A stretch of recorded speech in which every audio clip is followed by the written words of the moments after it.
Welcome to Proclaiming Justice, a podcast from PJTN that focuses the light of truth on vital issues in today's headlines that impact every American.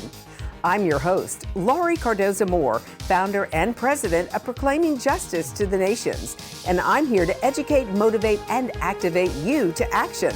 I want to arm you with the truth and the facts you'll need to fight and preserve our constitutional republic and uphold the Judeo-Christian values our nation was founded upon. Ladies and gentlemen, we are at the National Religious Broadcasters Convention, and I have the honor of having a dear friend, Jonathan Feldstein, with the Genesis 123 Foundation with us today.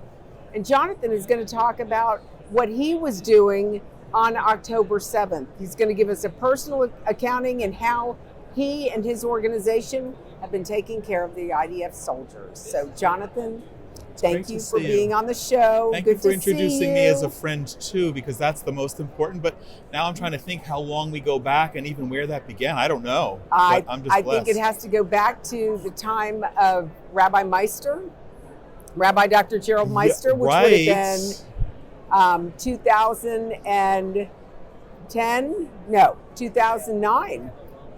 That's when he came into my life, and that's when we got. You had that wonderful event here. That's right. It was a breakfast. Yes. Yes, and you were super gracious and let me put out information on the chairs. Yeah. Of course. Wow. Right. Anything to help Israel. Yeah, I know that. That's PJTN. I know. That's me. I know. So Jonathan, we've spoken with several people who are here visiting from Israel.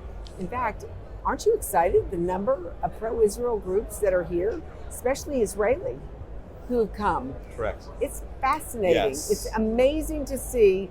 I mean, when we first started out, I had Rabbi Mentz from Chabad in Bel Air come and speak in 2007. I think he was the first rabbi to actually come and speak at an event. And after that, I started telling the NRB leadership, the administration, this is the National Religious Broadcasters Convention. Where are our Jewish broadcasters? Where are our Jewish media? We need to have them here sharing the Judeo-Christian message with us to the world. Correct. To show the collaboration between our two countries, our two people. Because I came here then 15 years ago when it was novel to see an Orthodox Jew walking around the NRB. That's right. And now it's not as novel. But I didn't know you said that. That was a very similar message. I said because it's the National Religious Broadcasters, we needed to bring Jews in as well to be part of this, not spectators. And now it's very different now, isn't it? Yes. Yeah. It's so much more encouraging. What do you think?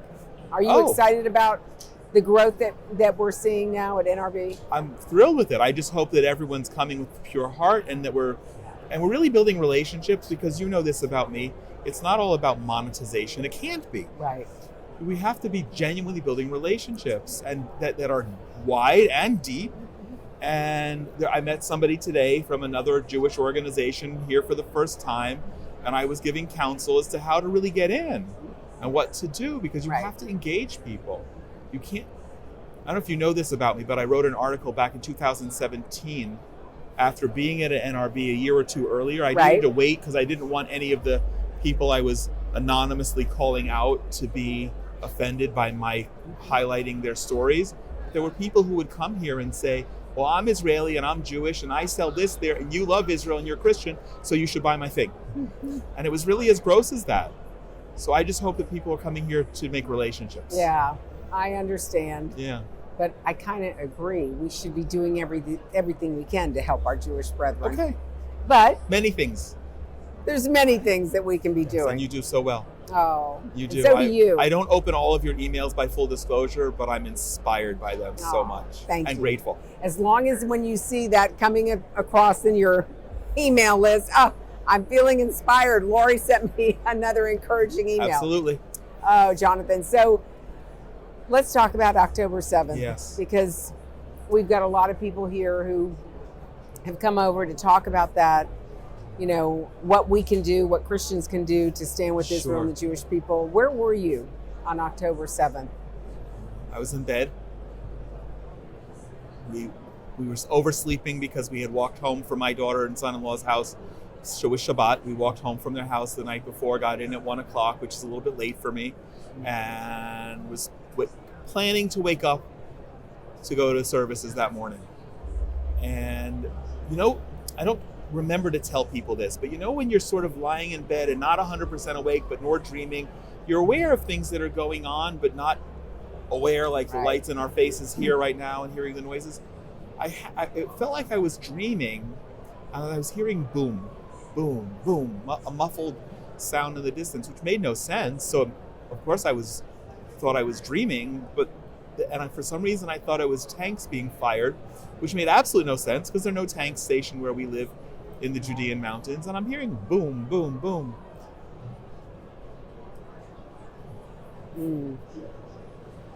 And then all of a sudden, this really loud air raid siren jolted us out of bed. I mean, my vision's not that bad, but I even forgot to bring my glasses to the bomb shelter. My wife and I, we only had our 2 youngest kids at home that Shabbat. My oldest son's room is our bomb shelter. Lights were off. We didn't go to sleep on October 6th expecting that we were going to need to be in our bomb shelter. Lights were off, TV was off, and we sat in this dark room for 10 minutes after we heard the boom right over our heads of the Iron Dome taking down the first rocket, the first that was fired toward our neighborhood. That happened 4 more times that morning, to the point that my youngest son, people who have teenage boys will appreciate this, he said, I'm going to sleep in my brother's bed because I'm really annoyed that they keep getting me out of my bed to have to go to the bomb shelter. So he just went to sleep in his brother's bed so he wouldn't have to move, which is funny and crazy. And as Orthodox Jews, not perceiving something that was life-threatening to us, we left our phones off. We left our TV off. We didn't go to synagogue that morning because we had looked out the window and saw everyone walking home. We needed to be near bomb shelters, and that made sense. And I wish I could have been a fly on the wall in my own conversation because I only remember some of it, wondering what's going on.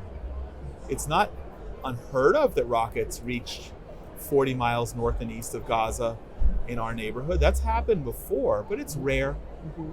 Once, twice, but 5 times that morning alone, something was going on. And I didn't realize then that the boom, boom, boom that I was hearing before were rockets that were being exploded in communities near us, or Jerusalem, where 2 of my daughters live. And they ran many, many more times. So we were offline, trying to go about our business, having Shabbat lunch, not going out until 4 o'clock in the afternoon when my oldest son came in, and he was then 24 and now 25, a newlywed. And he said, Iman Abba, I've been called up. I have 10 minutes. I have to get into my uniform and get all my equipment because I have a ride taking me down to the Gaza border. And he told us what he knew at the time, which is laughable, what actually was going on.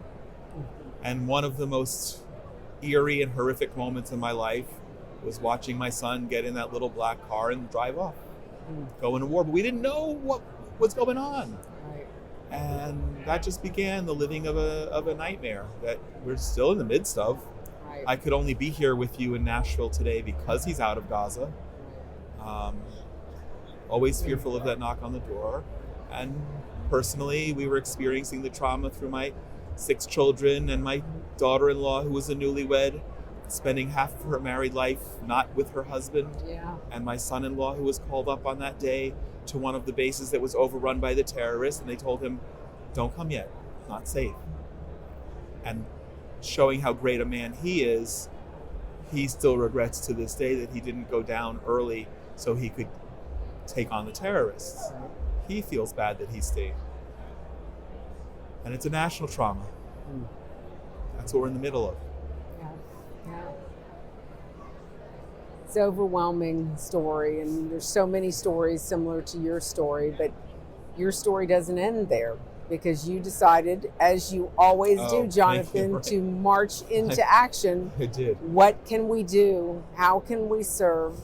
So tell us a little bit about that action that you took Yeah, to thank you try for to asking. encourage our brethren, Yeah. the soldiers that are fighting. So when my brother and my son and my son-in-law were in the army and they weren't sleeping, and I wasn't going to be sleeping anyway. There's no way to sleep on that circumstance. Right. I use my non-sleeping hours productively to promote a new hashtag, my words are my weapon. Mm-hmm.